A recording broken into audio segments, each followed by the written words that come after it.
Cada año, cientos de miles de mujeres jóvenes se enfrentan a un terrible problema: estar embarazadas sin desearlo.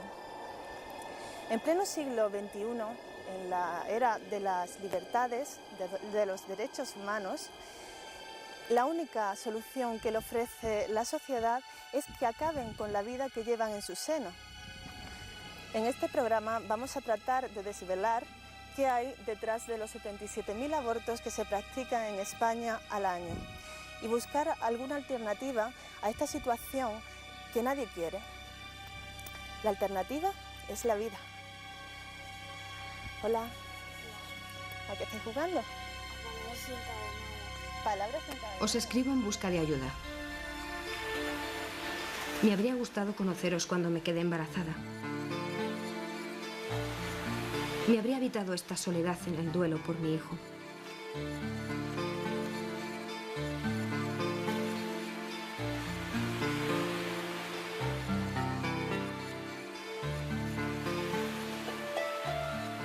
Yo tenía 18 años y salía con mi novio.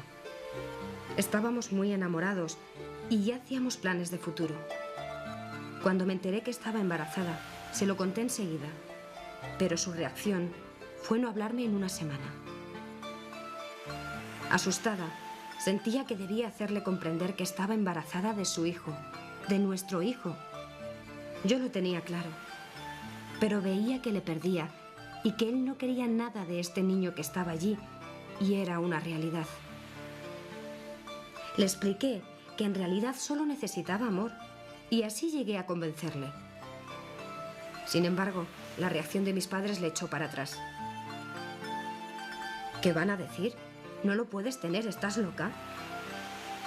Hablaban de mi bebé como si ya estuviera muerto.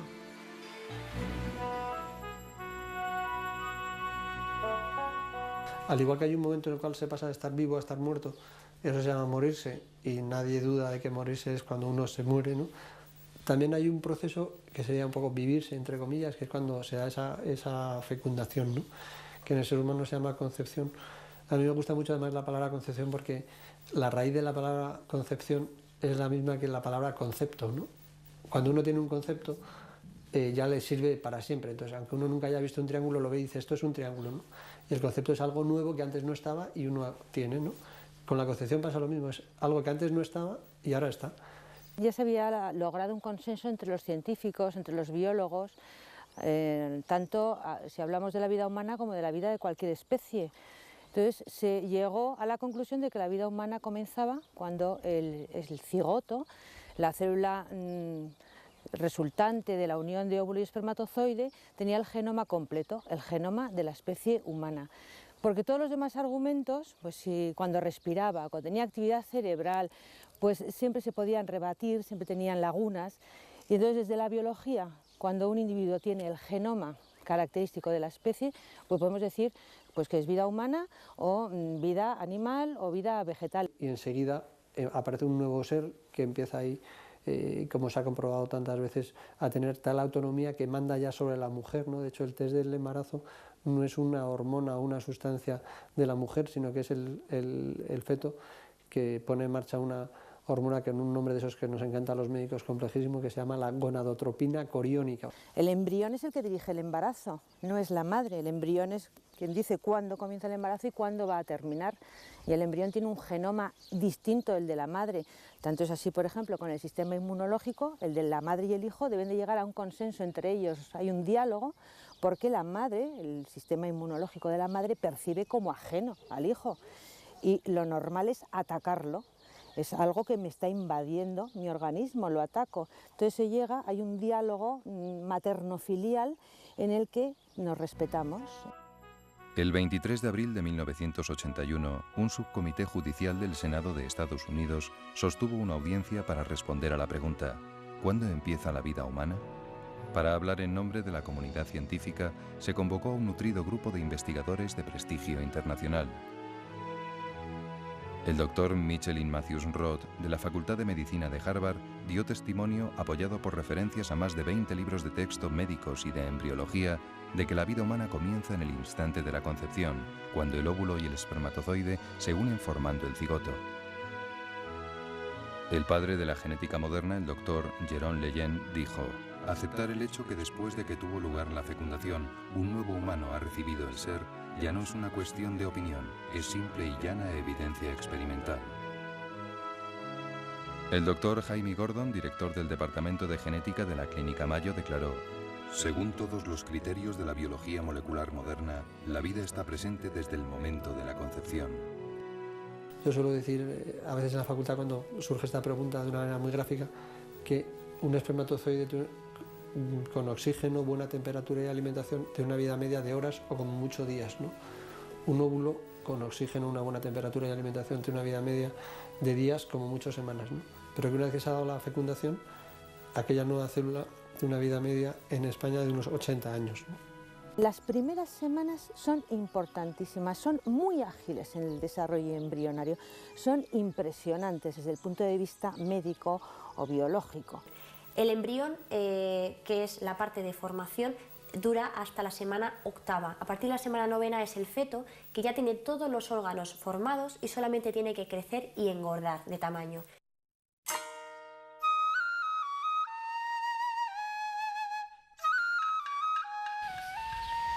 Vosotras colaboráis con asociaciones en defensa de la vida. ¿En qué consiste esas asociaciones que hacéis en ellas? Bueno, pues hay distintos tipos de asociaciones y cada una, o sea, dentro de lo que es defender la vida desde el primer momento de su existencia, pues prestan una serie de servicios u otra, ¿no? Hay asociaciones que lo que hacen es ir a la mujer que sabe que está pasando un mal momento, que se le está pasando por la cabeza el abortar a su hijo, pues el intentar ayudarle a ver otro tipo de soluciones más positivas para ella y por supuesto para su hijo. Y luego también, una vez que la mujer ha abortado, se convierte ella también en víctima del aborto. Pues por problemas psicológicos, por la conciencia que le puede afectar. Entonces, por ejemplo, yo colaboro con AVA, que es la Asociación de Víctimas del Aborto, sí, que ayuda a las mujeres, las atiende una vez que ya han abortado. Fui a una asociación Provida, un poco por conocer, ¿no? A ver cómo funcionan, ver qué es lo que hacen allí, ver cómo trabajan. Y entonces mi primera experiencia allí, nada más llegar, fue un voluntario, me atendió muy amablemente, como suele ocurrir en estos casos, que tú vas a un sitio, me enseñó, me estuvo hablando, tal, me contó, tal, el aborto, no, tal, no sé qué.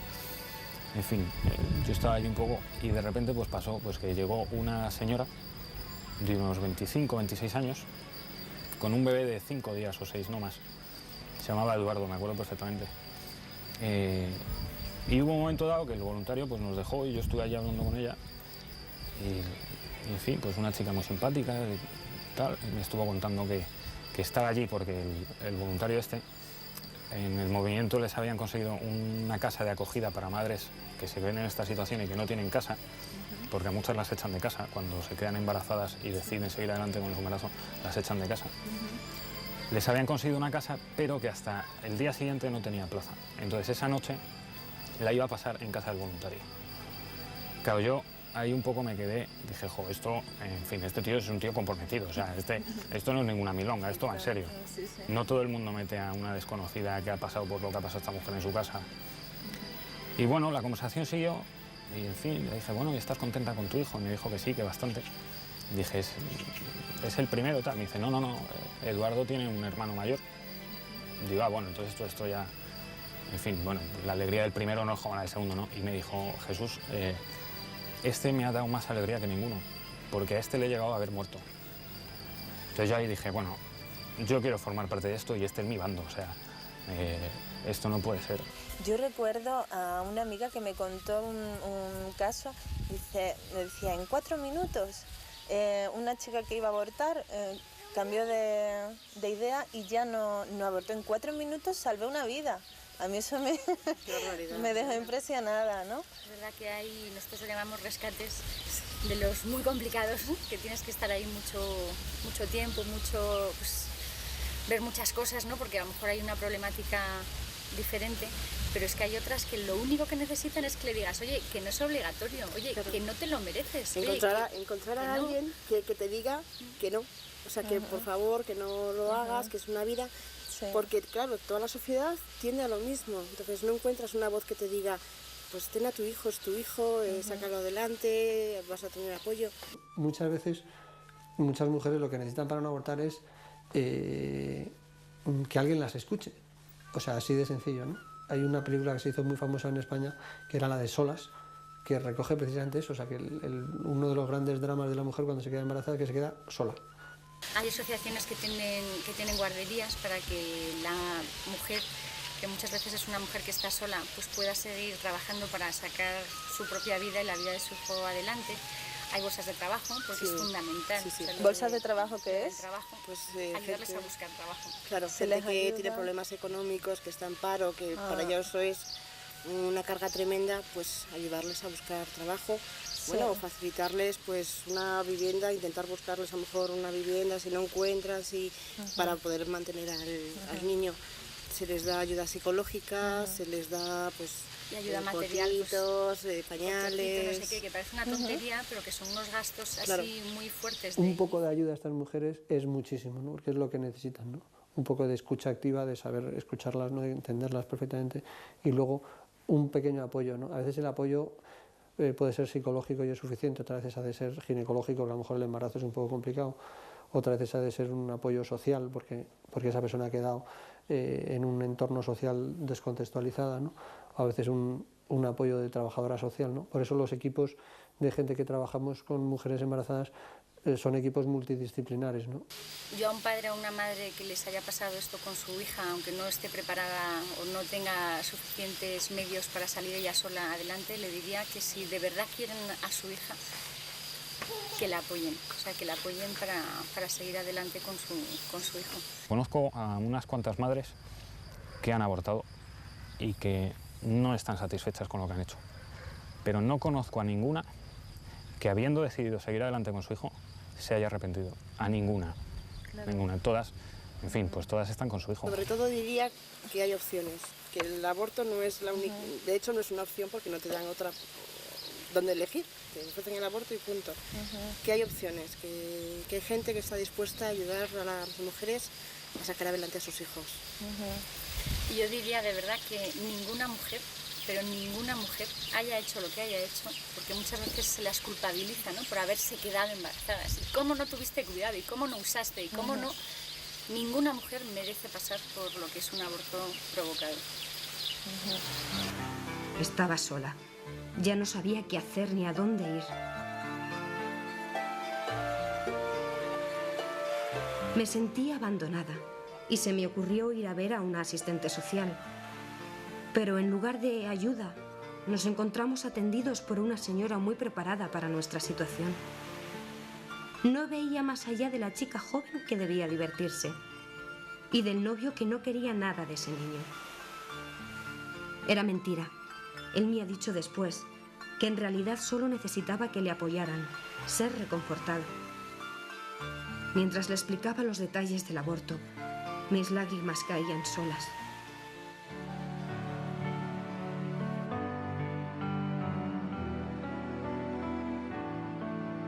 Vosotras me parece que os diagnosticaron en vuestro hijo un problema, algún tipo de problema. ¿Qué le ocurría? Si queréis empezamos por ti, Maite. Realmente tampoco es que me diagnosticaran algo a ciencia cierta, ¿no? Porque tampoco me hice ninguna prueba de diagnóstico prenatal. Veían cosas extrañas, ¿no? Veían, bueno, que él tenía muchísimo líquido amniótico, la niña no crecía bien, pero bueno, que tampoco como no se entraba dentro de nuestros planes deshacernos de nuestro hijo, bueno, pues seguimos adelante. Una vez que ya tuvieron los resultados del cariotipo, ya nos dijeron que era síndrome de Edwards, que lo más seguro es que no saliera del hospital, que el 90% no llegaban al primer año y que en cualquier caso nos tocaba la lotería si se moría lo antes posible. Todo lo que no habíamos hecho con los otros dos lo estábamos haciendo con ella. O sea, era una niña que en casa dormía entre los dos, porque se ponía a llorar, la metíamos en medio, con muchísimo miedo por todos los cables y se callaba. Y todo lo que no habíamos hecho con los otros dos, decíamos, es que es una forma de querer distinta. O sea, yo pienso y digo, mi hija cuando vivió estuvo en mis brazos y cuando se fue en mis brazos. Y yo eso es lo que quiero para mis hijos, que estén en mis brazos. Yo en la segunda ecografía, de 2 meses de embarazos, ya nos diagnosticaron que venía el bebé mal, pues con algo. Nos dijeron que era aconsejable hacer una miocentesis. Muchas veces yo creo que a las personas les falta información. Una miocentesis solamente sirve para que te digan si tiene tu hijo alguna cromosomopatía y luego abortar o seguir adelante. Bien, yo no me la quería hacer, yo quería tener a mi hija, me daba igual cómo viniera. Otro factor que tenía yo es que yo era una madre mayor. La presión fue tremenda durante todo el embarazo hacia el aborto. Un día veía un reportaje que qué bien cómo habían disminuido los casos de síndrome Down o de espina bífida, incluso en un 30%. Hablaba la ministra de Sanidad como un logro. El logro sería haberlos eliminado, estos casos de síndrome de enfermedades pues graves, indudablemente, si hubiéramos encontrado el método de curarlas. Pero no, lo que hemos hecho es eliminar al portador de esa enfermedad. Es que así se acabó la medicina. Desde el juramento hipocrático, los códigos de ética y de ontología para la profesión médica han dejado claro que el feto es un ser humano, cuya vida debe ser protegida como la de cualquier otro paciente. No es deontológico admitir la existencia de un periodo en que la vida humana carece de valor. En consecuencia, el médico está obligado a respetarla desde su comienzo. Por eso, desde la Asociación de Víctimas del Aborto pedimos que sea reconocida como una contingencia más de la seguridad social el embarazo en situaciones de dificultad, para que sean amparados por una protección integral, social y económica mayor en esos casos, que les evite tener que pasar por ese trauma del aborto. Hemos hecho un pequeño grupo que realmente hemos sido nosotras las que nos hemos ayudado. Entonces un poquito pido apoyo, porque es la verdad una gozada lo que nos ha repercutido en la vida familiar esta hija, tanto a nosotros, a mis hijos, a nivel matrimonio, a nivel también de conocernos nosotras. Es otra visión de la vida. Que si hubiéramos hecho caso a lo que nos decía la gente, que a lo mejor pobres sin saber, pues a lo mejor hubiéramos visto las cosas de otra manera. Y luego ya un poquito es decir a todo el mundo que tanto tengas un hijo enfermo como no lo tengas, que disfruten de los hijos, que muchas veces nos metemos en el trabajo, en el estrés, y a mí realmente nos lo ha enseñado esta hija, la pequeña. Begoña, ¿y cómo era vuestra vida familiar con la chica, con la pequeña, esos 3 meses que estuvo con vosotros? La verdad que bien, porque afortunadamente yo no la tuve ingresada nada más que cuando nació, 11 días, que también es porque nació baja de peso, y luego en febrero estuvo 9 días por una gripe. Pero de resto, pues, no era una situación normal, pues, gracias a María Rosa, que me aconsejó lo del oxígeno y lo de tomarle las apneas por la noche, que eso lo tuve después de que salió del hospital. Lo que se hacía era, incluso tampoco era una cuestión de alargarles la vida, que no sufrieran, que el tiempo que estuvieran, que vivieran, pues eso, con un calor de familia, que se notaran queridos, pues como un bebé. Y yo también pienso igual, que hay que darles una oportunidad. Y como siempre decimos en casa, ahora le conocemos la cara al ángel de la guarda, porque es verdad.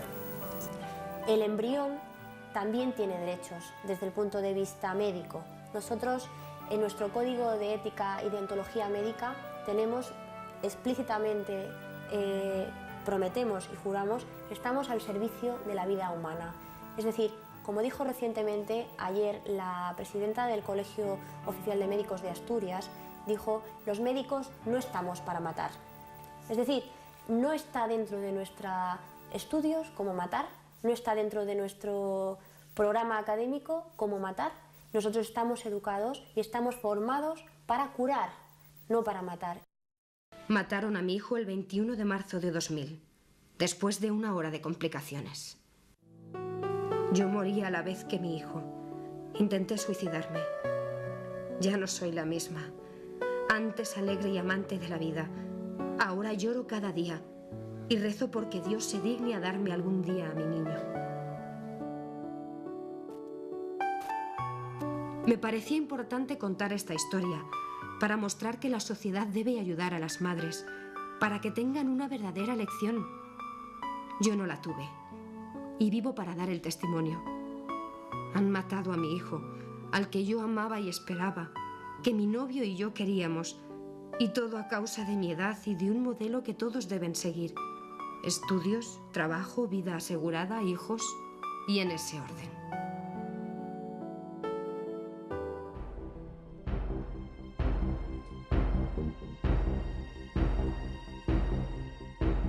Hay que empezar por decir que la sociedad española en general no sabe lo que es un aborto. En la sociedad de la imagen todavía no se ha televisado un aborto. Si la gente supiera, hubiera visto de verdad lo que es un aborto, si a la gente, por ejemplo, se les contara las consecuencias que tienen, que esto se oculta, cómo están las clínicas psiquiátricas así de mujeres que han abortado, eso tampoco sale en los periódicos. En el año 2003, la revista Medical Science Monitor publicó una de las mejores investigaciones sobre la depresión posaborto realizada por el Instituto Elliot de Investigaciones Sociológicas de Springfield. En este estudio no se practicaron encuestas inmediatamente después del aborto, como en otras investigaciones, sino que se realizaron evaluaciones psiquiátricas rigurosas a 1.884 mujeres 8 años después de haber abortado o haber dado a luz a sus hijos. Los resultados fueron concluyentes. 8 años después, las mujeres que se habían sometido a un aborto tenían un 60% más de riesgo de sufrir estados depresivos que las